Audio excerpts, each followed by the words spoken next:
Hernán Cortés, o sea, el tema va a ser Hernán Cortés, aspectos militares de la conquista de la Nueva España.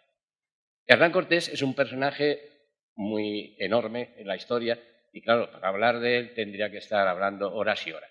Entonces me voy a centrar en lo que es los aspectos militares de la conquista hasta que llega a conquistar las ciudades de Tenochtitlan. Hernán Cortés es un héroe conocido.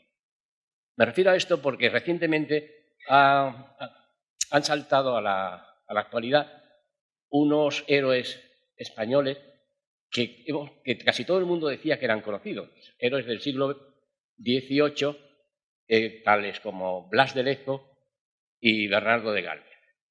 El comentario general, por lo menos en el círculo de mis amistades, era ¿cómo es posible que estos personajes no se conociesen?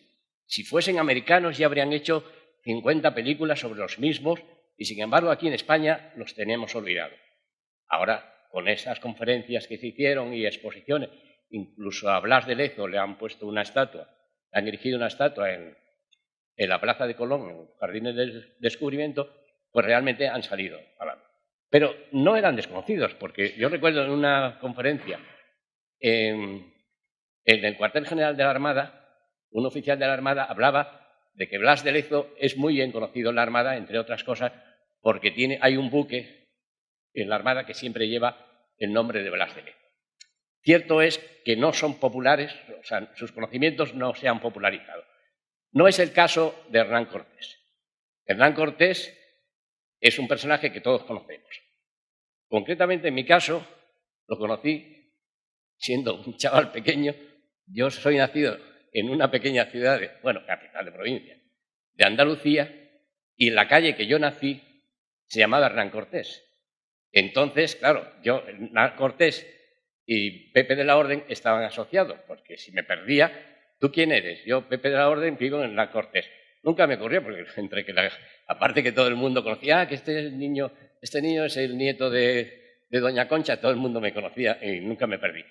Pero luego, cuando me hice mi primer carné de identidad, que estaba deseando hacerlo para poder ver películas, que considerábamos guarras en aquella época, y ponía por el anverso del carné, ponía mi nombre y en el reverso ponía el de Hernán Cortés, número 1. A mí no me pusieron número, el número era el del carnet, que tenía muchísimas cifras, ¿no?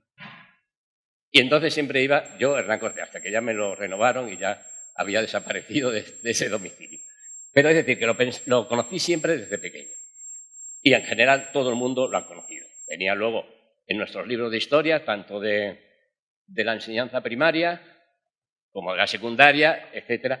Pero lo que siempre me fascinó del personaje este es cómo un hombre con un puñado de hombres muy pequeño, muy reducido, veremos que como mucho nunca llega casi a los 2000 hombres, llega a conquistar un imperio que no es porque fuese imperio, sino por la cantidad de gente que había y todos belicosos.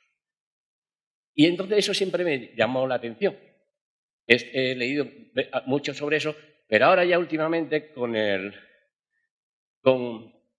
caso este ya de presentar esta conferencia, claro, me he adentrado más en cómo realmente llegó a hacer esa conquista militar con tan pocas personas, con tan pocos guerreros, y sin embargo luchando contra unas cantidades ingentes que no se pueden valorar. Lo mismo que hoy día no se pueden evaluar los asistentes a una manifestación, y ya sabéis que unos dicen una cosa u otra, pues fijaros cómo podían ellos evaluar las fuerzas con las que se encontraban, que claro, que eran miles y miles, y por muchos que se liquidaban, siempre seguían saliendo más. Hernán Cortés nace en Medellín, ya lo sabemos. A ver qué pasamos aquí. Aquí tenemos una vista de Medellín. Ahí en su pueblo natal le tienen buen recuerdo, tienen erigido una estatua. El castillo, Medellín, luego posteriormente va a haber una batalla contra los franceses, también se va a hacer famosa, pero vamos, realmente ya por el hecho del nacimiento de Hernán Cortés ya pasa la historia. El castillo de Medellín, las vistas del pueblo, el puente y la casa suya, en donde nació, pues la casa ha desaparecido, y se encuentra esta lápida que indica que ahí estuvo la habitación, o sea, se supone que estaría ahí la casa. Su vida, sus primeros pasos, pues no son conocidos y no son. Luego, claro, se ha hecho muchas hipótesis sobre que si era un hombre jaranero, que si tiraba de espada para pelearse por las mujeres y todo eso, pero realmente no vale esas cuestiones, no tienen ninguna trascendencia. Él es un hombre anodino. Cierto es que va a estudiar a Salamanca, no estudia en la universidad, vuelve a su casa y va luego a Valladolid y allí aprende pues a ser escribano y tal y eso y se vuelve a su pueblo. Estamos en 1504, él ha nacido en 1485. Con 19 años decide, claro, las opciones que había entonces, él es hijo de... Los padres son hidalgos, no son ricos. Él no va a trabajar la tierra. Entonces las opciones que tenía o era la religión, entrar en religión, o las armas. En las armas él va a Valencia para ver si, porque estamos en esa época, 1504, la guerra de Granada ya ha terminado, pero sin embargo España está combatiendo en Italia con las tropas del gran capitán. Y era la opción a la salida a la guerra. Se acerca a Valencia, toma contacto con la gente que viene, que va, pero decide que aquello no lo suyo. Se vuelve a su pueblo y al final se va a la aventura americana. Claro, el ir a América no era realmente ir a combatir. América, sí, era una aventura, indudablemente. El meterse en un barco de esos y estar 3 meses ahí navegando, pues no se sabía si se iba a llegar o no se iba a llegar. Había gente que había llegado y había vuelto. Y entonces se mete en la aventura americana. Él se embarca, entonces el puesto de mando principal de la ocupación americana es la isla de Santo Domingo, y está trabajando allí de escribiente en un pueblo que se llama Cuba, pero una vida anodina. De ahí se pasa a Cuba, se pasa a Cuba con Diego de Velázquez, que es nombrado gobernador de Cuba, y trabaja él para Diego de Velázquez como secretario y ya incluso llega a ser alcalde de la población de Baracoa. Una vida tranquila. Hernán Cortés no es militar. Entonces ahora veremos que se va a embarcar en una aventura, pero no como militar. Él no tiene formación militar. Claro, sabe el manejo de las armas de entrada, por el hecho de la caza, sabe montar a caballo, también que es lógico en esa época, lo mismo que cuando hemos visto películas del oeste que veíamos a chavalillos de eso, que claro, que estaban siempre montados el caballo y sabían usar el rifle y tal, pero claro, no era un adoctrinamiento militar. Y entonces, estando ya en Cuba, el gobernador Diego de Velázquez está haciendo unas expediciones para ir reconociendo, claro, que aquí estamos ya eso, en 1504, en 1518, y se están haciendo expediciones porque, claro, para ir reconociendo todas las islas y ver ya el continente y lo que hay detrás del continente. Todavía están a la idea de que detrás tienen que estar las Molucas que buscaba Cristóbal Colón. Hay expediciones a Puerto Rico con Ponce de León y Diego de Velázquez pues prepara unas expediciones para lo que se considera que es la costa firme. Va a haber 2 expediciones en el 1518 de Hernández de Córdoba, posteriormente otra en el 19 en 1517 Hernández de Córdoba, en el 18 Juan de Grijalva, y ya la tercera que va a ser la de Cortés, pero cuando ya Cortés va, ya hay 2 experiencias de lo que han conectado ya con el continente. En las expediciones de Hernández de Córdoba y Grijalva encuentran los indios hostiles. Claro, en Cuba los taínos y todo esto eran pacíficos, pero ahí ya han encontrado hostilidad con los indios. Entonces ya estos van más pertrechados para una acción de guerra, aunque vuelvo a repetir que no son expediciones guerreras, sino rescate. El rescate era el llevar eso, unas baratijas de estas, de cristalerías y cosillas de esas, a cambiársela al indio, porque pensábamos que era tonto, el oro, y los tíos se pensaban que los españoles se comían el oro, porque lo único que querían, oro, ¿no? Y entonces eran eso, el cambiar unas cosas por otras. Entonces, ya con el encargo de Diego de Velázquez y haciéndolo un poco a medias, él empieza a preparar su expedición. Tarda 3 meses, va cogiendo víveres y va seleccionando al personal. Hace un alistamiento y se lleva... claro, entonces él no, como digo, nunca ha guerreado, pero empieza a coger capitanes avezados, primero en las expediciones anteriores, esta de Grande de Córdoba y Grijalva, y también algunos que han combatido en la guerra de Italia. Él no tiene ninguna experiencia, pero sin embargo se impone sobre todo estos, muchos de ellos, ya digo, militares, guerreros, porque por su gran capacidad de organización.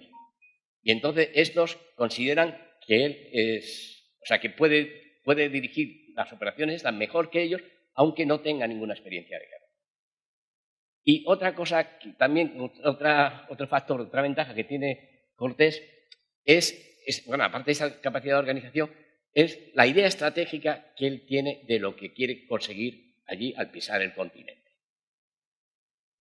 Se organiza una expedición, coge una serie de capitanes, ya digo, muchos de ellos ya avezados en la guerra, bueno, por nombrar algunos, Pedro Alvarado, Alonso de Ávila, bueno, pero luego irán surgiendo, y alista a gente, muchos de ellos, claro, porque lo conocen a él o porque los arrastran estos capitanes, y forma al final una expedición con 11 navíos, en la cual van 518 soldados. Claro, ahora nos encontramos que estos números, no les voy a aburrir con números, pero que todos estos números están registrados. O sea, incluso los nombres de todas estas personas. Habrá un cronista, que yo le sigo, que es Bernal Díaz del Castillo, que va a hacer la crónica del día a día, pero curiosamente lo va a escribir cuando ya el hombre tiene 80 años. Rememora todo eso, pero va a empezar a nombrar a todos, incluso a todos los soldados, porque considera que Cortés, en las cartas de relación que le escribe al rey, se pone los méritos él, pero no habla de la tropa, pues, tal y eso, pues no le da importancia.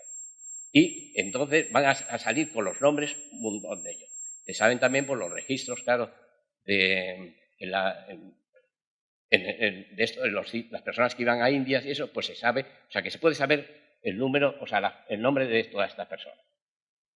Y en el primer alarde que hace, reúne 518 soldados, 32 ballesteros, 13 escopeteros, 16 jinetes con sus caballos, 18 marineros en los 11 navíos, y lleva 10 cañones de bronce que ellos le llamaban tiro, o sea, le decían tiro, no decían cañón.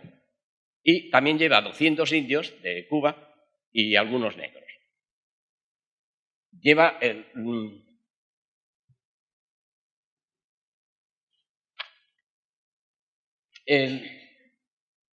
se provee o sea, los alimentos y tal, y curiosamente ya en Cuba se provee de unas, en vez de usar la cota de malla, que se usaba entonces en las guerras sobre todo para protegerse de las flechas, usan el scaupil, que era una especie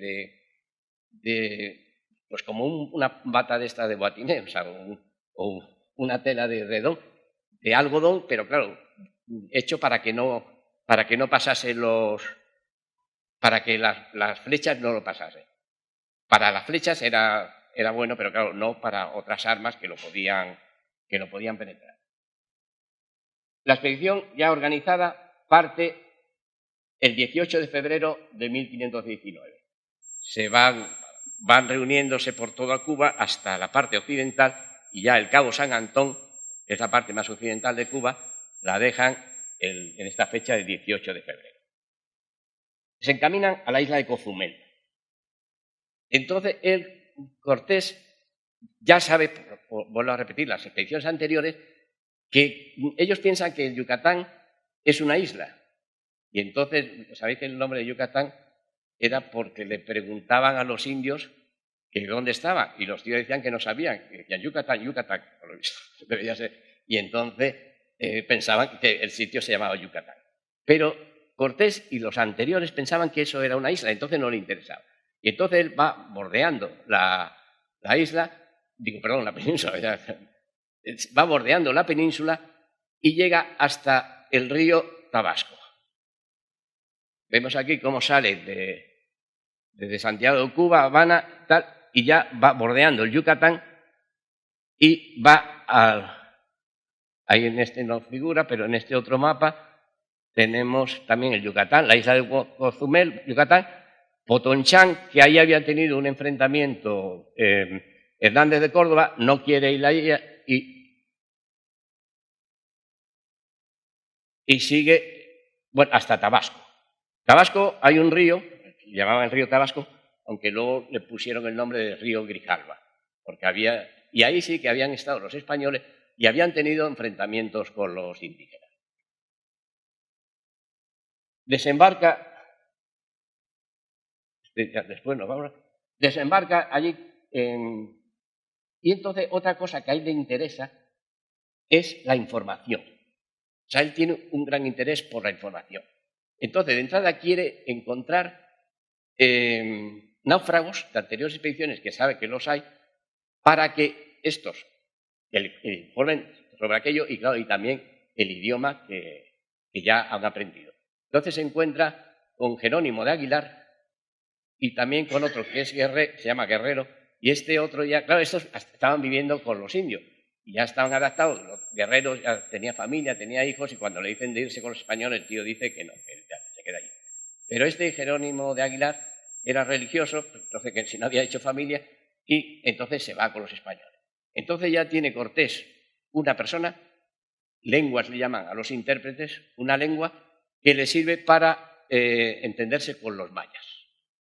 Luego veremos cómo salta, bueno, el caso de Malinche, entonces ya va a formar ahí un sistema de traducciones no simultáneas, sino diferidas, y ya entonces va a hablar, Cortés habla en castellano, Jerónimo Aguilar lo traduce al maya, se lo traduce a Malinche, y Malinche, que sabe el náhuatl, que ahora veremos de dónde procede ella, y entonces ya se puede entrevistar con Moctezuma y todos los aztecas.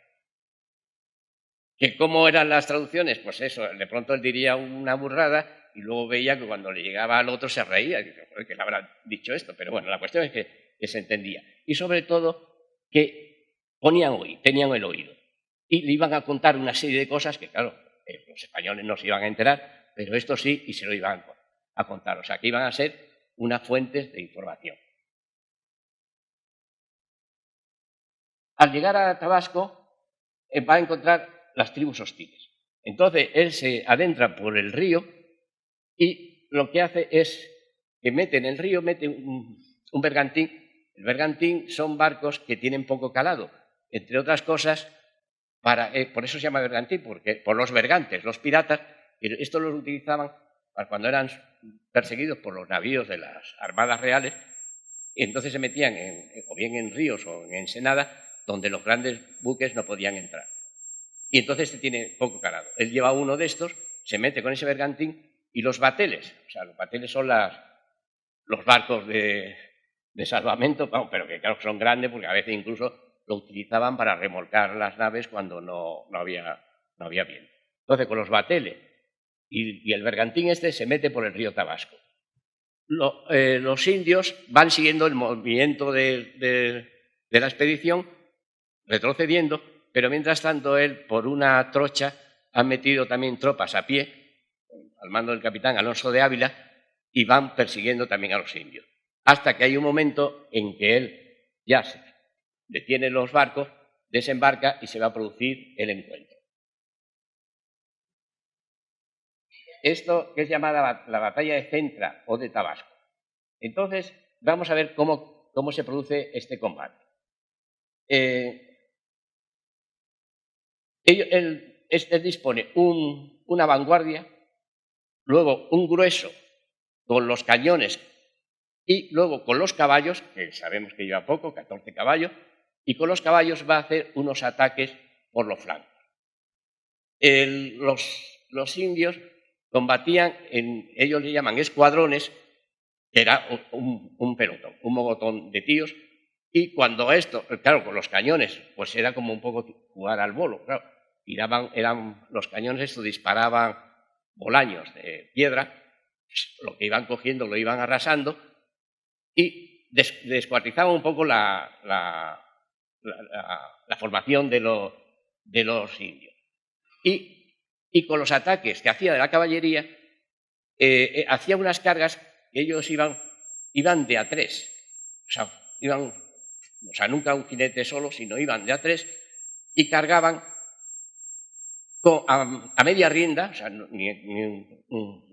a rienda suelta, no un galope desbocado, sino a media rienda, con la lanza terciada, con la lanza apuntando a las cabezas, porque no querían alancear al individuo, porque entonces la lanza se le quedaba clavada y ya no podían recuperarla. Y entonces lo que pretendían era que se apartasen, y claro, si se llevaban alguno por delante, pero claro, deshacían la formación. Los caballos a todo esto les ponían en los pechopetrales, le ponían cascabeles, y con el casco, y el ruido de los cascos y todo eso, pues claro, producía un efecto de asustarlo. A todo esto, claro, estamos viendo que este encuentro, que ya estos indios han tenido encuentro también con los españoles, ellos se quedan asustados por los caballos. Ven un caballo, no saben lo que es.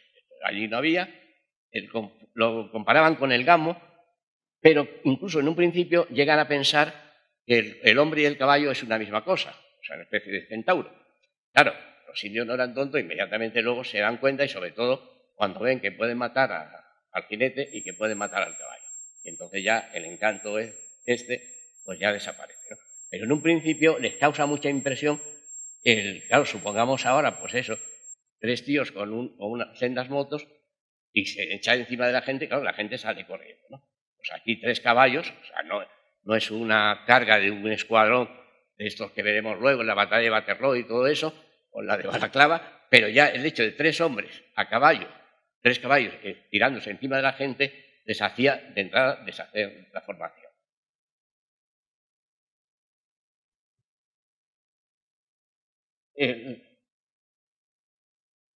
Entonces, otra cosa que está realizando ahora Cortés es emplear las armas combinando unas con otras. Vemos cómo emplea la artillería con la caballería y la infantería, que son los rodeleros y las...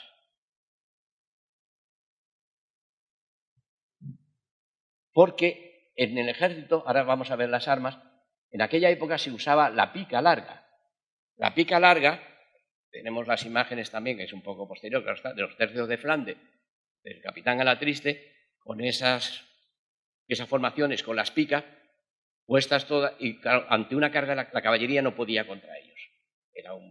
Aquello era un erizo y la caballería no podía.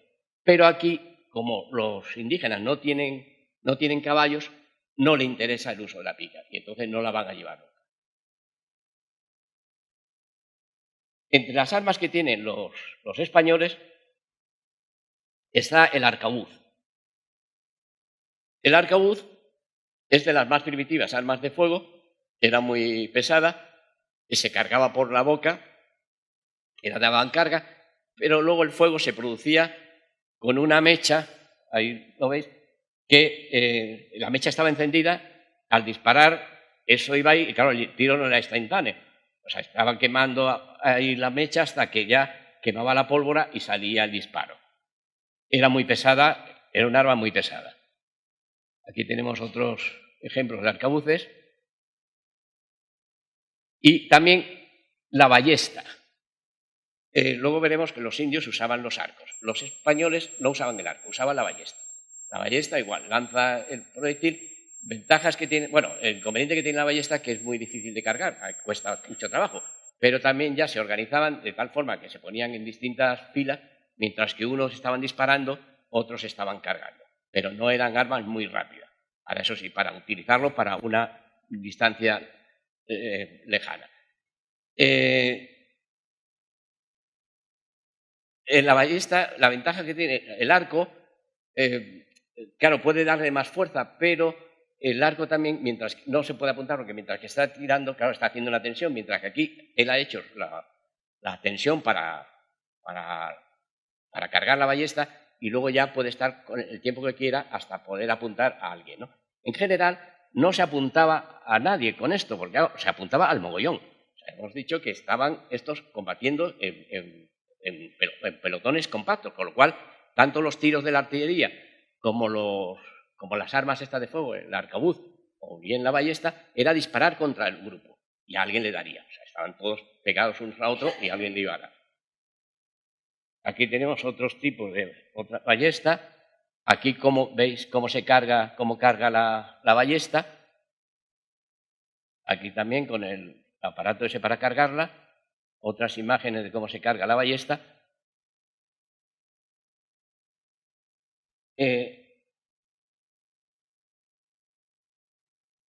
Las armaduras que usaban los españoles, no era este caso, por ejemplo, no se usaba. O sea, no llevaban unas armaduras completas así. Aquí, o sea, que ellos llevaban el pectoral y luego ya veis incluso el que está ahí de rodillas, cómo va con el escaupil ya copiado de los indígenas. El arcabuz, veis que es un arma muy pesada, y los tiros, los cañones, que van sobre esa cureña, que eran muy pesados de mover, a este le han puesto ruedas,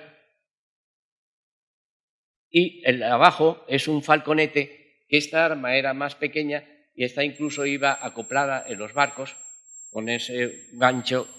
Sí, bueno, se ve ahí que la acoplaban en los barcos y esta era más pequeña que las otras. Pero quizá el arma principal de los españoles era la espada. No iban a usar el mandoble, por ejemplo, de claro, mandoble porque lo usaban con ambas manos para dar golpetazos.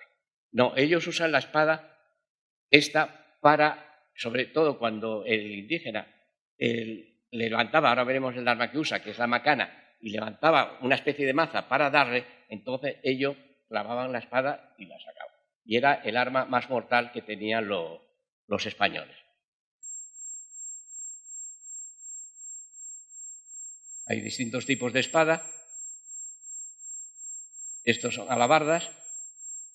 Y luego también el capacete, también lo llevaban, aunque claro, esto está hecho un poco para cuando le golpean desde arriba. Con la caballería era muy peligroso porque la caballería sí golpeaba desde arriba, no tenían los indígenas caballería, pero sin embargo ellos sí que llevaban estos capacetes. Aquí se ve también un español con la coraza esa, que no es la de acero, porque además las corazas metálicas, aparte del peso, era, claro, también con la humedad y tal que existía, pues se estropeaban. Y entonces al final estaban acoplándose a lo que usaban los indígenas. Aquí vemos uno que va más acorazado que el otro. Y luego, eso sí, los españoles también llevan esa rodela, que también la van a llevar los indígenas. Realmente no se ocupó, o sea, un guerrero así no era. Y las prendas, los protectores de cabeza eran esos capacetes o el famoso morrión con el que ya identificamos a los soldados de esta época.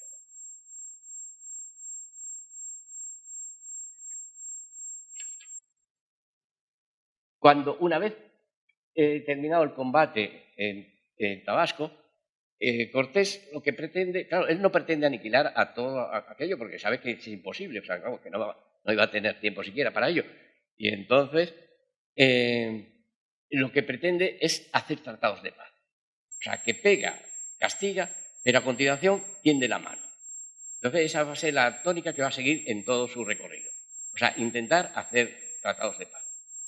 Y con esto, con los indígenas de aquí, de Tabasco, hace unos tratos de paz y en ellos se intercambian regalos, las chucherías que traían estos, las cambian por las que le dan los otros, no se sabe quién sale ganando, pero los indios entonces le dan una serie de princesas indias para que se casen con ellos. O sea, que ellos consideraban que era un honor que se casasen con esto.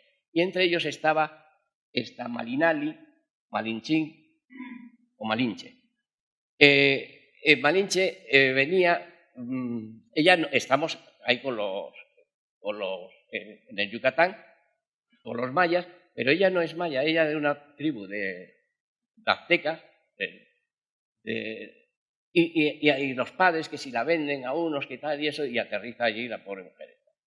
Y entonces, claro, ella habla el maya, puesto que está allí, pero también habla el náhuatl, la lengua de los aztecas.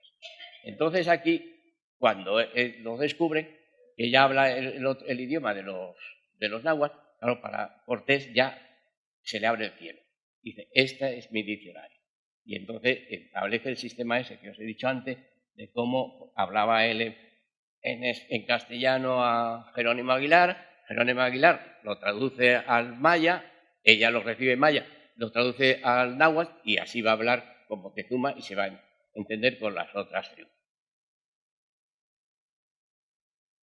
También intenta él ahí un poco impresionar a los indios montando un número de hacer disparos con un cañón, como tiraban un árbol por medio, incluso los caballos, a un caballo ponen una yegua en celo y los caballos excitados empiezan, claro, los otros se asustan de lo que hace el caballo, ¿no? Y ya, bueno, vamos a seguir viendo el armamento, esta rodela, que era lo que usaban los españoles, ahí está con el morrión, y ahora vamos a ver el armamento que usaban los indios en general, todos. O sea, estos son aztecas, pero vamos, todavía no estamos con los aztecas, pero van a usar también las mismas armas.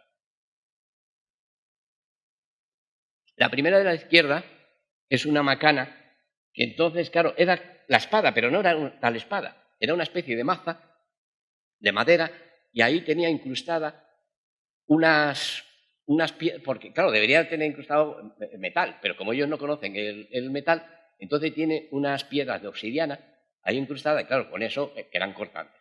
Y con eso ellos golpeaban, y era el arma principal que usaban esta gente. Aparte de los arcos y flechas, pero en el cuerpo a cuerpo, o pie con pie, como le dicen Bernal Díaz, el cuerpo a cuerpo, usaban este arma.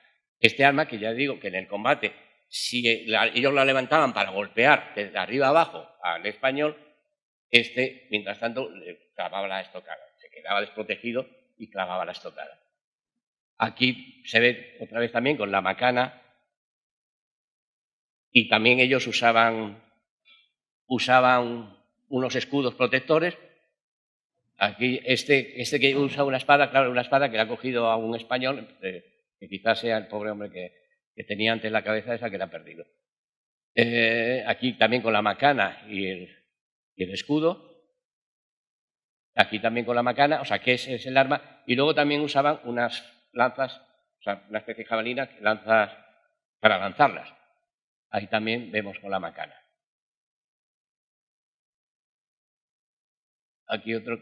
Y ahí también con... Bueno, entonces esas son las armas que usan, ya estamos viendo, los españoles y los indígenas.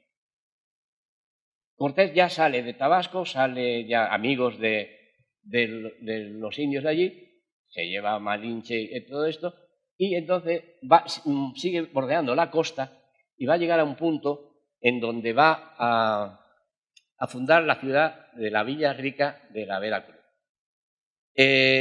Aquí, o sea, Cortés ha salido para hacer rescates, hacer intercambios de cosas con los indios, pero su idea es hacer un poblamiento. ¿Por qué? Porque quiere desligarse de la autoridad de Diego de Velázquez, el gobernador de Cuba. Él no tiene orden de hacer poblamientos, pero Velázquez se le ha dejado velado hasta el punto de que cuando ha vuelto Grijalva y no han hecho ninguno, le echa, lo reprende por el hecho de que no ha poblado. Dice, si es que yo no tenía orden de hacer tal, pero le reprende. Entonces este hombre va cogiendo y ya lo hace. Lo hace con esa intención de desligarse del poder. Y entonces, claro, al hacer una población, se forma un ayuntamiento ayuntamiento, claro, son sus hombres, lo eligen alcaldes, no a él, pero a él lo nombran justicia mayor y capitán general. Pero ya el nombramiento no procede de Velázquez, sino ya de esa población. Él considera entonces que depende directamente del rey y ya cuando recoja un botín y tal, va a hacer, no va a mandarle la parte a Cuba, sino que va a mandar directamente al rey. También en esto, al formar este ayuntamiento, primero eso, se pide esos títulos, o sea, se lo conceden porque él los quiere, pero también va a hacer que a él le den un 20, o sea, un quinto de los rescates. Hay un quinto real, o sea, que el motor de la época cobraba el 20% de lo que rescataba, pero entonces él dice, yo también quiero un quinto por ciento, o sea, un 20%, un quinto del resto. Claro, también el motivo era porque él había puesto dinero suyo para la expedición. Entonces, claro, yo voy a recuperar el dinero que he puesto.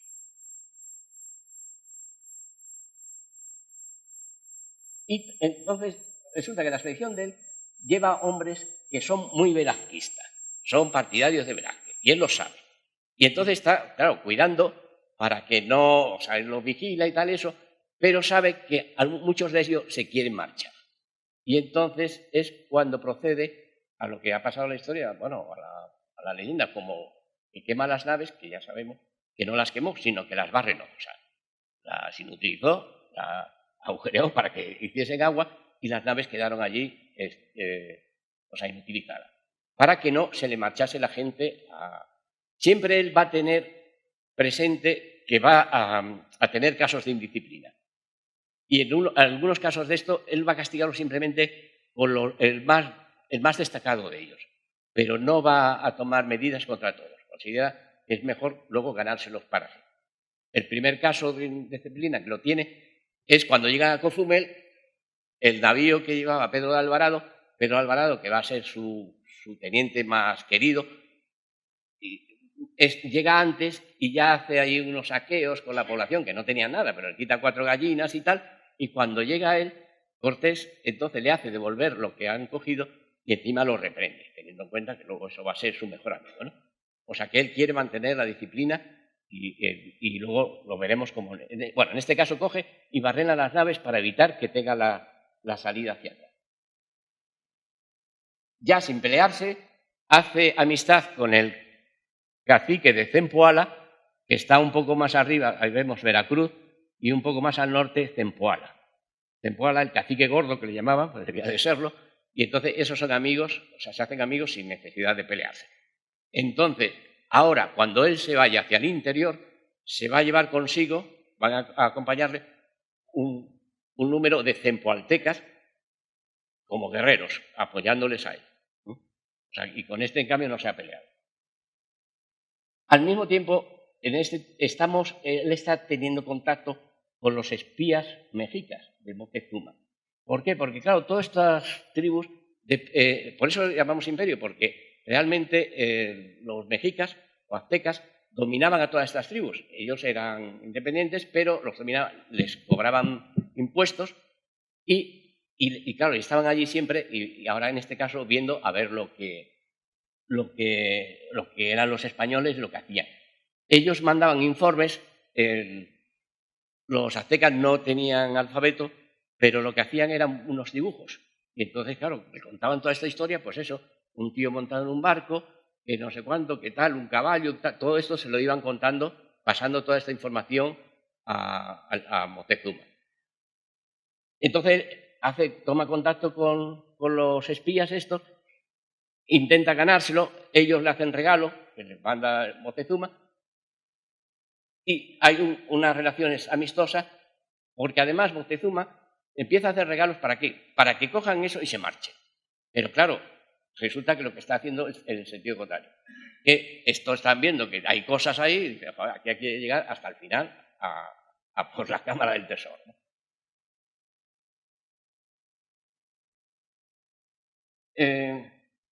Entonces ya en Veracruz deja él una guarnición y eso se convierte como una base logística en donde barcos que lleguen y tal con remesas de material y tal, eso siempre lo va. Y va él ahora, según vayamos viendo el recorrido, él va a mantener siempre esa línea de unión de Veracruz con el punto desde el que... Ahora va a proceder a la penetración hacia el interior. Él está recibiendo información de lo que hay ahí detrás y él entonces quiere seguir para adelante. Va siguiendo ese itinerario, pasa por Jalapa, la ciudad más importante, vamos, ahora, pues en su día, y deja el Orizaba, se ve ahí abajo, el Orizaba, que es una altura, y entonces, o sea, ya sube desde la parte baja de la costa, sube al altiplano de la Náhuatl. Cambia la temperatura, llega a pasar frío y tal, y sigue. Aquí llegamos a Tlaxcala. Entonces, Tlaxcala tiene información ya de lo que es y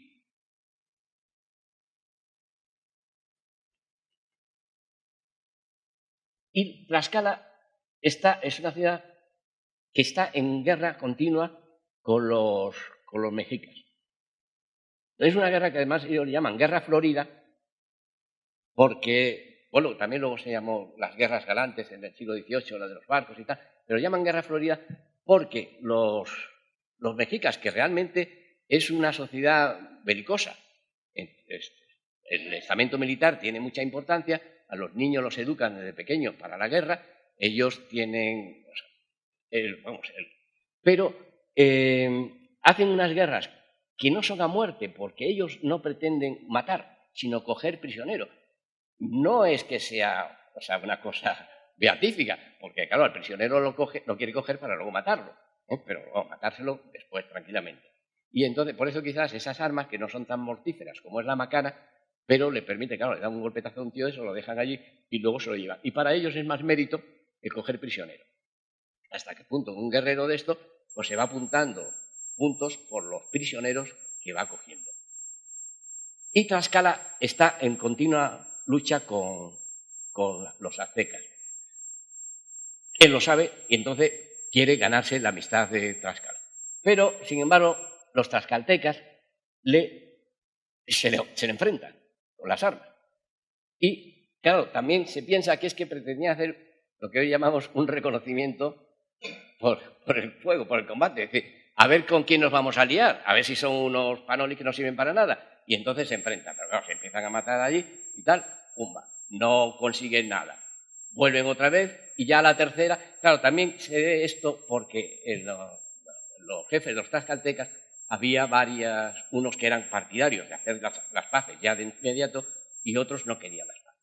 Bueno, la cuestión es que se enfrenta y en el combate con los tlaxcaltecas pues nos encontramos igual que los otros. Él va a emplear las mismas tácticas.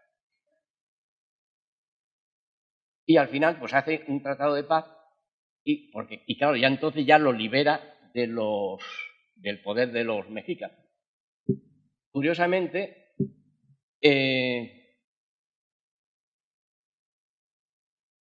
esta amistad va a durar hasta el final.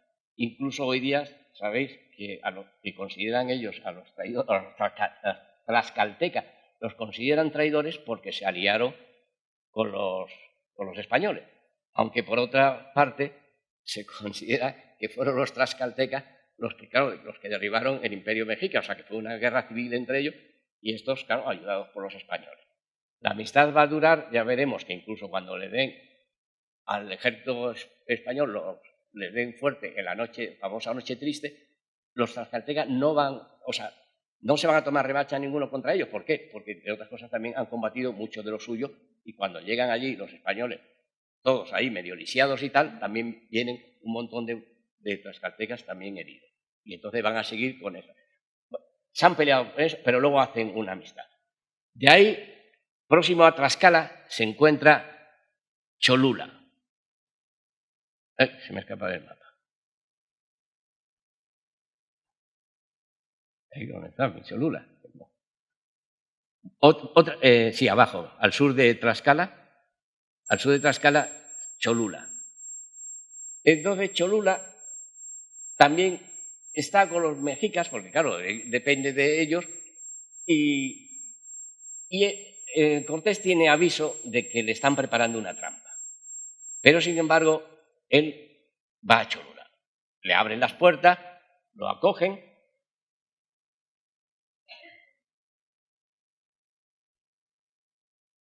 Y él va acompañado por tlaxcaltecas, pero estos se quedan fuera de la ciudad. Solamente entran dentro los españoles. Entonces, él sabe que le están preparando una trampa porque han observado que, claro, las casas estas eran de un piso y luego una azotea.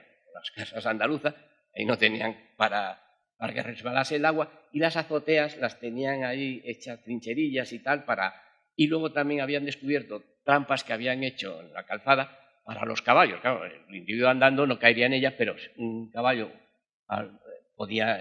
Entonces, y también Malinche también le sirve aquí un poco, porque ellas hablan... Y entonces, claro, hay una leyenda, que no sé exactamente si sería verdad, que a Malinche, una señora de allí, una indígena de esta, le dice que se vaya, primero eso, que tengan cuidado porque te van a matar, entonces vente conmigo y yo te casas con mi hijo y tal. Claro, entonces ella va y se lo cuenta a Cortés. Entonces Cortés sabe que le tienen preparada una trampa.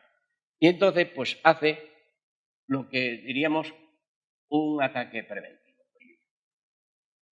Reúne a los jefes de los cholultecas, los mete en un recinto y se lían a matarlos a todos. Claro, esta matanza, por descontado, que luego servirá para crucificar a Cortés, pero él la justifica diciendo eso, de que era, o sea, que era un ataque preventivo. O sea, si es que en vez de esperar a que me ataquen a mí, pues yo cojo y ataco antes. Va a quedar, y claro, entre la leyenda negra de Cortés, pues siempre la matanza de Cholula lo va a acompañar. Hay que tener en cuenta que él está metido en un medio urbano. Entonces, ya en las ciudades estas, la caballería no le sirve de nada. Claro, no puede hacer cargas con la caballería, la artillería tampoco, o sea que entonces realmente estaba en una trampa. Y la forma de salir de la trampa, pues fue esa. Producir una matanza, ya deja el paso a los tlaxcaltecas que le acompañaban, que se habían quedado fuera de la ciudad, y ya entran, claro, son realmente también los que contribuyen a esta matanza. Los aztecas están en las afueras, porque claro, van a participar en la matanza de los españoles. Pero claro, ya, como se les ha adelantado esto, pues salen corriendo y ya se retiran. Entonces, con la matanza de Cholula, se hacen amigos también, pero pocos, o sea, no tan amigos como eran con los tlaxcaltecas. Sigue entonces su marcha hacia... estamos aquí, vemos, está en Tlaxcala, en Cholula, y sigue su marcha hacia Tenochtitlán. Allí se atraviesa el Popocatépetl, lo veis ahí abajo, que son los dos volcanes. Incluso hay un español, Ordaz, que llega a trepar hasta arriba con otros dos españoles y llegan hasta cima, cosa que no habían hecho nunca los indígenas. Claro, para ellos era una cosa sagrada y eso, y de pronto empezaba a pegar petardazos y claro, y no se atrevían nunca. Y entonces estos lo hicieron esa hazaña. Y siguen progresando hacia Tenochtitlán.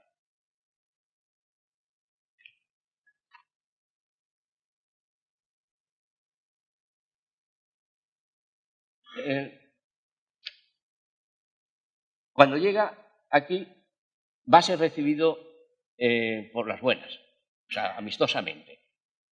Entonces, él entra por abajo, por el sur, por Iztapalapa, y salen a recibirlo los Moctezuma, se dan abrazos, se dan regalos y tal, y todo muy amistoso. Claro, eso tiene un inconveniente. Entonces, él no se ha preocupado de cubrir toda la zona esta de las tribus que había por ahí. Como entra ya eso por las buenas, pues no cubre todas esas tribus. Entra, es recibido por Moctezuma, lo aposenta allí en el palacio de su padre, y observar cómo es la... Claro, entonces el Tenochtitlán es una ciudad que está completamente en un lago y está unida por una serie de calzadas. Luego la misma ciudad está llena de canales, podemos decir, una especie de Venecia, ¿no? Todo lleno de canales. Ellos entran Iztapalapan por el sur y por esa calzada llegan ahí. Son acogidos y aquí está ya la parte central de la ciudad y ahí está lo que era la plaza principal, donde estaba el gran templo y los palacios. Entonces, ya estando allí, él ejerce una especie de protectorado sobre Moctezuma. O sea, Moctezuma, claro, sigue siendo el emperador, pero él, claro, le está protegiendo en cuanto que la acción militar ahora la lleva a cabo. Y el otro está entre prisioneros y tal. Va a haber un momento en que lo coja prisionero, le ponga grillos, pero está, o sea, vamos, lo deja un poco con una autonomía ahí un poco vigilada. Pero estando allí, tiene noticias de que la guarnición que ha dejado en Veracruz, que ha sido atacada por los mexicas. Y entonces él le exige a Moctezuma que castigue a los que le han hecho eso. Le traen a los responsables y los ejecutan allí. Y al mismo tiempo también tiene noticia de que ha desembarcado en Veracruz una flota al mando de Pánfilo de Narváez, que la manda Diego de Velázquez contra Cortés para arrestarle, porque considera que está en rebeldía con él, y vamos, para que desposeerlo del poder. Entonces,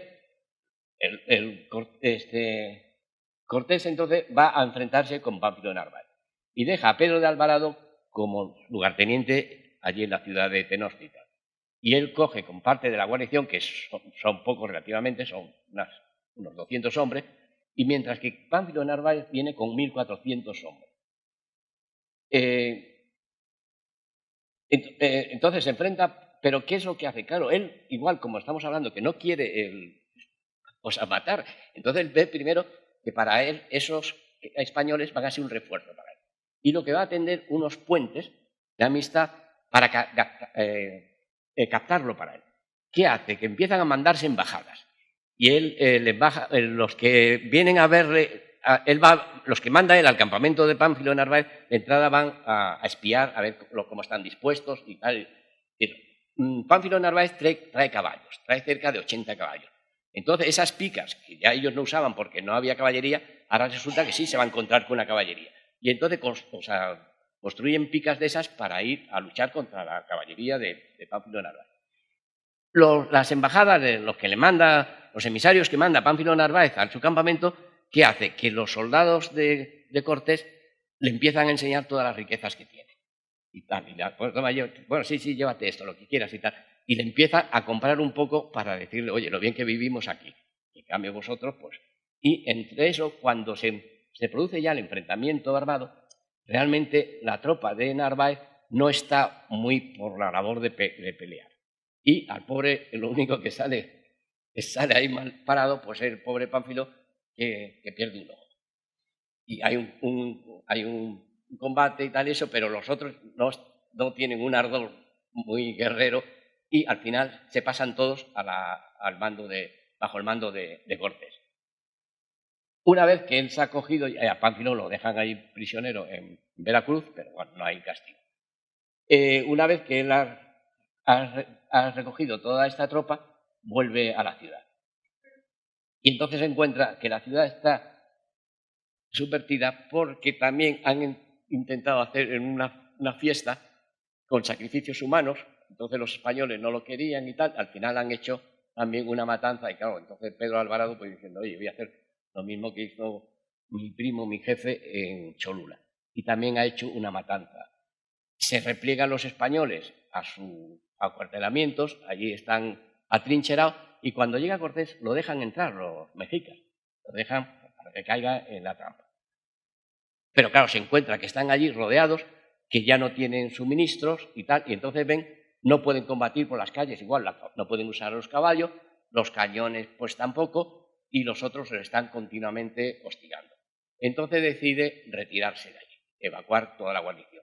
Es lo que va a llamarse la Noche Triste. Es el 30 de junio de 1519.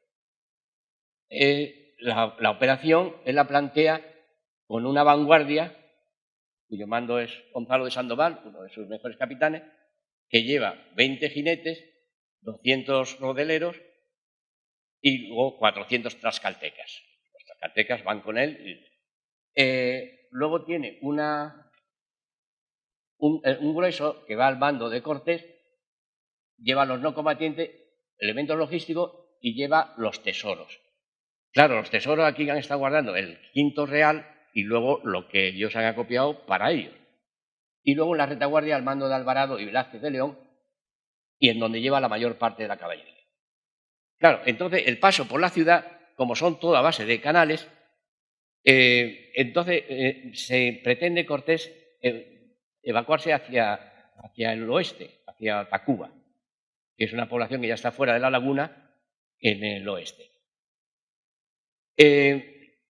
Los indios han levantado todos los puentes y entonces ellos tienen que ir cubriendo todos estos puentes para salir. Llevan un pontón hecho, pues, unas maderas enormes que lo van poniendo en los canales, lo levantan, lo ponen en otro, pero al final son hostigados más que nada, claro, no por la calzada, pero desde canoas. Los mexicas lo atacan desde canoas, desde todos los canales estos están atacándolo por los flancos. Al final pasa la vanguardia, el grueso también, pero pierden toda la artillería va a parar a los canales, al agua, y ya la retaguardia ya queda cortada y no pueden saltar. Ahí se habla del salto de Alvarado, que entonces con una pica hace un salto sobre un canal de estos, pero también se considera que es un poco legendario. Y ya la retaguardia se vuelve otra vez a sus reales, al cuartel, se atrincheran allí, pero al final son todos cogidos prisioneros y sacrificados, que incluso, claro, ellos están viendo, según se retira, cómo están sacrificando desde los templos estos a compañeros suyos. Se escapan, tienen unas pérdidas como de 600 a 800 hombres, pierden toda la artillería. Pero los mexicas no explotan el éxito. O sea, que después de haber eso, pues claro, tendrían que haber seguido machacándolos y tal, pero no explotan el éxito. Entonces ellos se organizan un poco ahí en Tacuba y ya van a escaparse por este itinerario, dando la vuelta a los lagos, pero por la parte norte. O sea, recordamos que entraron por el sur, ¿no? Y ahora se van a ir por la parte norte. Ahí llegan a Otompán, es Otumba, ahí ya es un terreno libre, llano, y entonces ahí es atacado ya no solamente por los mexicas, claro, los mexicas de la ciudad de Tenochtitlan no, pero claro, de otras tribus que hay por los alrededores. Y entonces se va a producir la batalla de Otumba. En esta batalla se produce el hecho de que descabezan, o sea, que ellos ven allí que hay un señor que está vestido como la Celia Gámez y tal, con muchas plumas y tal, dice, pues ese debe ser el general, el jefe de esto. Y entonces van contra él. Lo cogen, lo matan, le quitan el estandarte y se derrumba el ejército. Yo, con mi amigo Federico, lo he discutido a veces que no me lo creo. No me lo creo. Aquí hay una serie de leyendas estas porque en el primer combate este que usa la caballería, están esperando ellos en Tabasco, están esperando que venga la caballería y que no viene, y de pronto cuando aparecen, algunos dicen que venía Santiago con los jinetes. Entonces este mismo Bernal Díaz del Castillo dice, yo no digo que no, pero yo es que no soy hombre de mucha religión y yo la verdad que no lo vi. Pero claro, o sea, ellos llegan a decir que aparece Santiago. Pues aquí el que al matar a este hombre, a los jefes estos, huyan todos, sí, puede tener su motivo. Entre otras cosas, porque claro, yo lo que mantengo es que cómo no se habían dado cuenta de esto desde un principio, que descabezando al ejército se iban a salir corriendo todos. Y claro, también he oído que esto, que se lo ha contado Moctezuma. Cuando él ha estado con Moctezuma, le ha dicho que ellos en las guerras estas hacen eso. Puede ser. Pero bueno, la cuestión, que en efecto se da por bueno, que luego lo discutiré con Federico, a ver a qué llegamos la conclusión. El ejército, los mexicas estos se se retira y ya él sigue hacia Tlaxcala.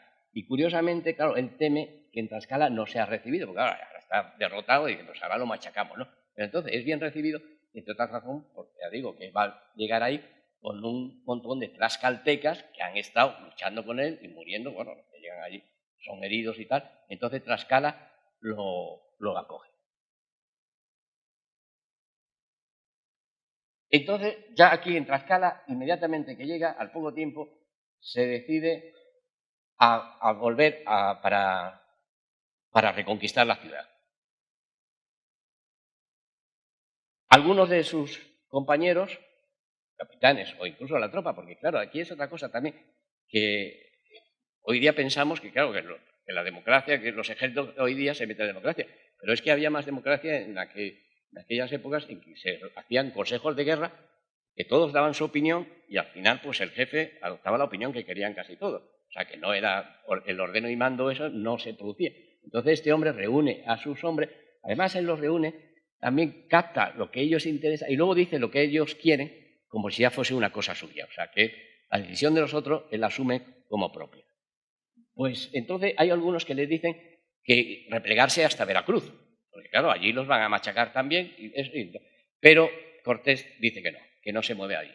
Y entonces empieza eso sí, manteniendo la línea de Tlaxcala-Veracruz para aprovisionamiento y para refuerzos, reemplazos, porque ahí está, en este tiempo él se ha quedado ahora casi con nadie, pero le van a venir muchos refuerzos de barcos que van arribando allí, uno con 15 hombres, otro con 50 y tal, y se va a incrementar nuevamente su ejército.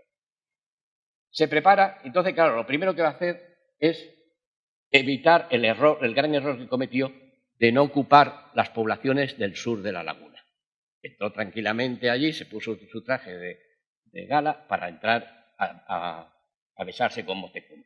Y entonces ahora coge, y con los tlaxcaltecas empiezan a machacar todas las tribus del sur de la laguna y a dominarlas todas, antes de meterse en México. Las domina, entonces también les corta las fuentes de alimentación a la ciudad. Claro, la ciudad, fijaros que es una ciudad, sí, con unas casas, muchas de ellas bellas, los palacios, pero allí no tienen ninguna alimentación. El agua le viene de Chapultepec, a lo que luego va a ser el palacio ese, de ahí ya tienen ellos un acueducto que le llega al agua, le cortan el agua. Ya le van a cortar todo abastecimiento y de ahí ahora, o sea, incluso las tribus estas ya no van a tener refuerzo ninguno. Entonces, él amplía esa base, ese territorio, por la parte sur y en general, y entonces organiza 3 puntos para el ataque.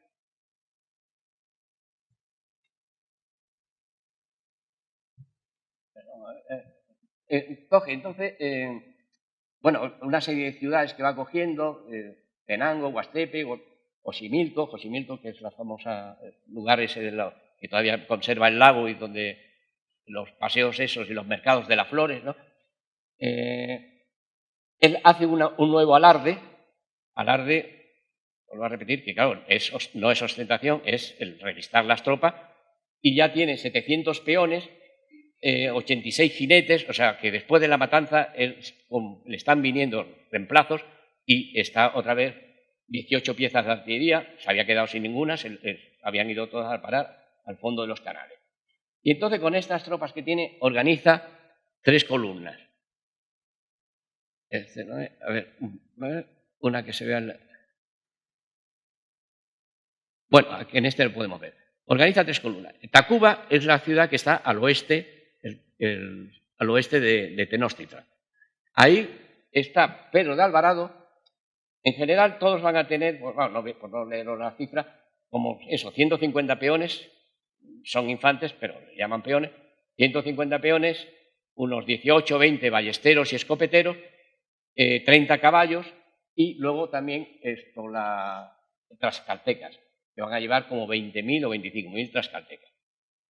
Cristóbal de Olid está en Coyoacán, al suroeste, también más o menos con las mismas tropas, y Gonzalo de Sandoval, que está en Iztapalapa, al sureste, también con las mismas tropas.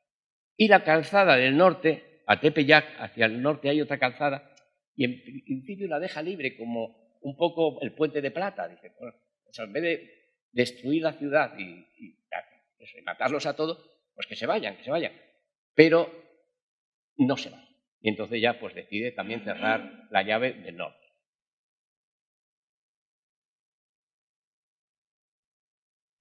Ahora se produce el ataque desde Iztapalapa. Se unen con los de Coyoacán, siguen hacia arriba y ahora es entrar por todas las avenidas estas cortadas por canales.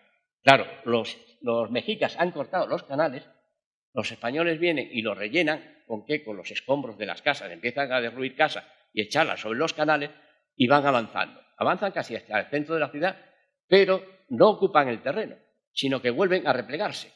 Y al día siguiente, otra vez, claro, los mexicas por la noche han despejado los canales, ya no pueden cruzarlo, otra vez en la misma operación. Entonces es curiosísimo porque este asedio dura cerca de 90 días y esta operación repitiéndose día tras día. Entonces es curioso seguir a Bernal Díaz del Castillo, que llega a aburrir un poco porque siempre está contando lo mismo, pero realmente para mí lo que me satisfacía es como ver lo que estaba pasando. O sea, y es una vez y otra vez, y ahora abro el canal y luego viene el otro y me lo quita, y así todos los días hasta... Pero entonces ellos ven que el problema que lo tienen es en Tlatelolco, la plaza esa famosa luego con el año 68, ¿se acuerdan? Que está ahí al norte de... Porque ahí ya las calles no son tan rectas, las calzadas esas no son tan rectas, entonces ahí están más enrevesadas y ahí tienen la principal resistencia. Y no pueden con ello hasta que ya hay un momento que sí. Un momento que sí, que claro, hay una hambruna, porque además estos hombres que son caníbales, no son caníbales propiamente, o sea, ellos comen al enemigo, pero entre sí no se comían. Entonces, porque claro, las calles la tenían llena de muertos, luego entonces podían estar comiendo carne todos los días. No, ellos no comen a esto. Hay sed, le han cortado y luego encima también se produce una epidemia de viruela. No está provocada la epidemia, pero que se habla de que en la expedición de Pánfilo de Narváez venía un negro de Cuba, tenía la viruela y ya se ha expandido, y entonces, pues eso de que estos eran más, o sea, los españoles eran más inmunes a la viruela, pero ellos no, y entonces se contagia la epidemia. Pero no, o sea, los españoles no usan la viruela como arma biológica, que luego más adelante veremos en el siglo XX se va a utilizar como una verdadera arma biológica, no la usa. Pero claro, le está produciendo bajas también la viruela.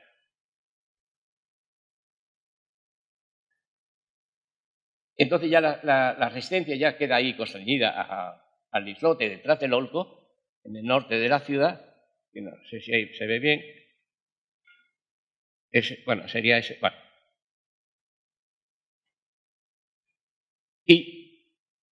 Y entonces ya ahora, como Moctezuma ha muerto, porque cuando los episodios estos de la sublevación contra Alvarado y tal, entonces Cortés quiere que salga un poco para aplacar las masas y tal, y el pobre hombre pues se sube ahí a una terraza para decirle a los suyos que se tranquilicen. Y serían a pedradas con él y lo matan de una pedrada. Ya sé que hay versiones que dicen que fueron los españoles los que lo mataron. Mi amiga María se está riendo. Y entonces ahora el que le ha sucedido es Cuauhtémoc. Cuauhtémoc, que ya sabéis que es un nombre que lo usa mucho en México, se usa ahora mucho el nombre ese. Y Cuauhtémoc, cuando ve ya que está ahí todo perdido, intenta escaparse en una canoa y es apresado. Al tiempo de esto, es que aquí se está produciendo una batalla por tierra, pero también por mar, bueno, por mar no, por agua marina, porque Cortés, aparte de que ha hecho ese asedio total entonces quiere también asediarlos por mar. Los indígenas, los mexicas, utilizan mucho las canoas, ellos se mueven con canoas, la población de esa, pues, Nos imaginamos Venecia, todos los tíos con las góndolas, ¿no? Pues aquí con las canoas. Pero entonces Cortés construye 13 bergantines. Los construye. Los monta cerca de Tlaxcala y se los llevan como 100 kilómetros hasta la orilla del lago y allí los botan. En estos bergantines, que hemos visto antes una imagen de ellos, es el bergantín, como he dicho antes, que era una nave que tenía poco calado, ahí está, ¿no? Tenía poco calado, iba a remos, pero tenía también vela.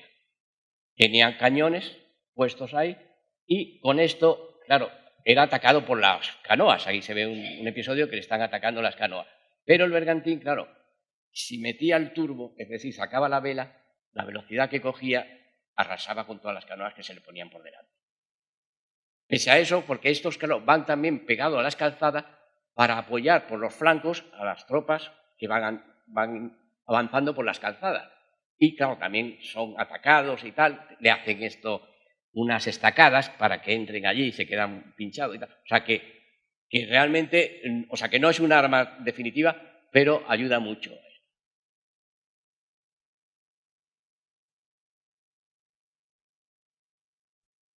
Bueno, y entonces ya, con el apresamiento de Cuauhtémoc, la resistencia ya termina. Ya no pueden estos más por el hambre, por la miseria que están pasando y tal eso, y entonces no es que se rindan, sino que, claro, sí se rinden porque Cuauhtémoc ya es el jefe y está rendido, ¿no? Y entonces ya cesa la resistencia. Entonces se considera que ya ha conquistado la ciudad de Tenochtitlan. Pero, claro, Cortés se apesadumbra porque él no quería haber destrozado la ciudad. Para él, cuando lo vio aquello, era una maravilla y tal, y hubiese querido, bueno, la primera vez casi la toma por las buenas, pero le pesa el haberla destruido. Pero luego se va a reconstruir, incluso algunas de estas imágenes que hemos visto, y son ya después la reconstrucción que hace de la ciudad esta. Hoy día, pues claro, ya casi ha desaparecido todos los canales, esto, quedan en la zona de... Y pues ya no os voy a dar más la data. Entonces aquí tenemos una serie. A todo esto, curiosamente, tenemos muchísima bibliografía. De entrada, de la época, cronistas de la época, que escribieron el primero, Hernán Cortés, que las cartas de relación, relatando las hazañas al rey, a Carlos I, entonces él va contándole todo lo que hace. Y esos son documentos que están ahí. Es Bernal Díaz del Castillo, que sigue, o sea, es una especie de diario de operaciones que va contando todo. Y luego va a haber muchos escritores de la época. Claro, libros que, bueno, que se han publicado con motivo del centenario más que nada del descubrimiento de América. Hubo varias editoriales que publicaron en ediciones de bolsillo estos libros, pero claro que todos además se pueden encontrar en la Biblioteca Nacional, por eso, claro, son del libre, no tiene... Y aquí hay algunas de estas que, claro, algunos libros, no todos, o sea, que han pasado por mis manos, por lo menos para hacerle la foto de portada, pero claro, todavía para la próxima conferencia terminaré por leerlo, porque aquí hay para el de Madariaga, las cartas de la conquista de México, de Cuarasa, el León Portilla, que va a escribir también, bueno,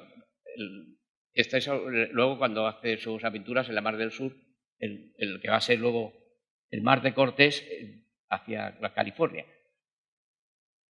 León Portilla, que es la visión de los vencidos, y claro, se basa en esos no escritos, porque no son escritos, puesto que ellos no usan literatura, pero que sí, pero la recreación del idioma náhuatl, que lo van a hacer con los sonidos, los religiosos, esos sonidos los van a poner en letras, las letras latinas, y va a haber una literatura de esto, y también ellos van a emplear eso, los dibujos, los famosos códices, con esas ilustraciones. Bueno, una serie de libros más. Y ya no me extiendo más por el tiempo, sino por contar, como habéis visto ahí, el cuadro genealógico de Cortés, porque claro, Cortés no... Con Marina no se casa él. Con Marina tiene un hijo. Tiene un hijo que le va a llamar Martín, y es curioso porque él a sus hijos no le va a llamar ninguno Hernán. Y sin embargo va a dar el nombre del abuelo, de su padre, Martín. Y le va a dar... A ver si está aquí. Aquí. Entonces, vemos ahí en el cuadro Hernán Cortés de Monroy, primer marqués de Valle de Oaxaca, y su padre Martín Cortés y la madre Catalina Pizarro, los abuelos y tal. Entonces él se casa con Catalina Juárez, de la cual no tiene hijos, y se muere en extrañas circunstancias, pero bueno, esto ya empieza, es un poco la crónica rosa, porque claro, también quiero decir que me quería circunscribir a la aventura militar, porque claro, luego Cortés, claro, la historia de Cortés no termina aquí. Bueno, los prolegómenos ya vimos que eran muy... Pero luego él va a tener pleitos con el rey, va a tener pleitos con el virrey, con todo, con el terreno, los territorios que le han dado a él, el Valle de Oaxaca, y va a estar pleiteando toda su vida, y al final pues va a quedar como un héroe olvidado porque ya nadie recuerda sus hazañas. Pero eso no entra dentro de él. Y luego él con Catalina Juárez no tiene... ella muere en extrañas circunstancias, la acusan del asesinato de ella, muere estrangulada en la cama y tal y eso, y la acusan, pero no se prueba nada. Y luego se casa, hace buen matrimonio, con doña Juana Ramírez de Arellano y Zúñiga, que es hija del conde de Aguilar. El matrimonio tiene hijos, y ya Martín, que va a ser... Martín no tiene ningún Hernán, que va a ser el heredero del título. Y luego tiene con una serie de indias, algunas de ellas, una hija de Moctezuma, va a tener descendencia. Pero bueno, esto forma ya parte de la crónica. Y ya, pues yo creo que me he cedido un poquillo, pero vamos, más o menos. Ahora no se me ha dormido nadie, aunque sí. Con esto no ha habido ronquido. Bueno, pues esto es, y si ahora si queréis, pues me expongo a vuestras preguntas. ¿Hay tiempo?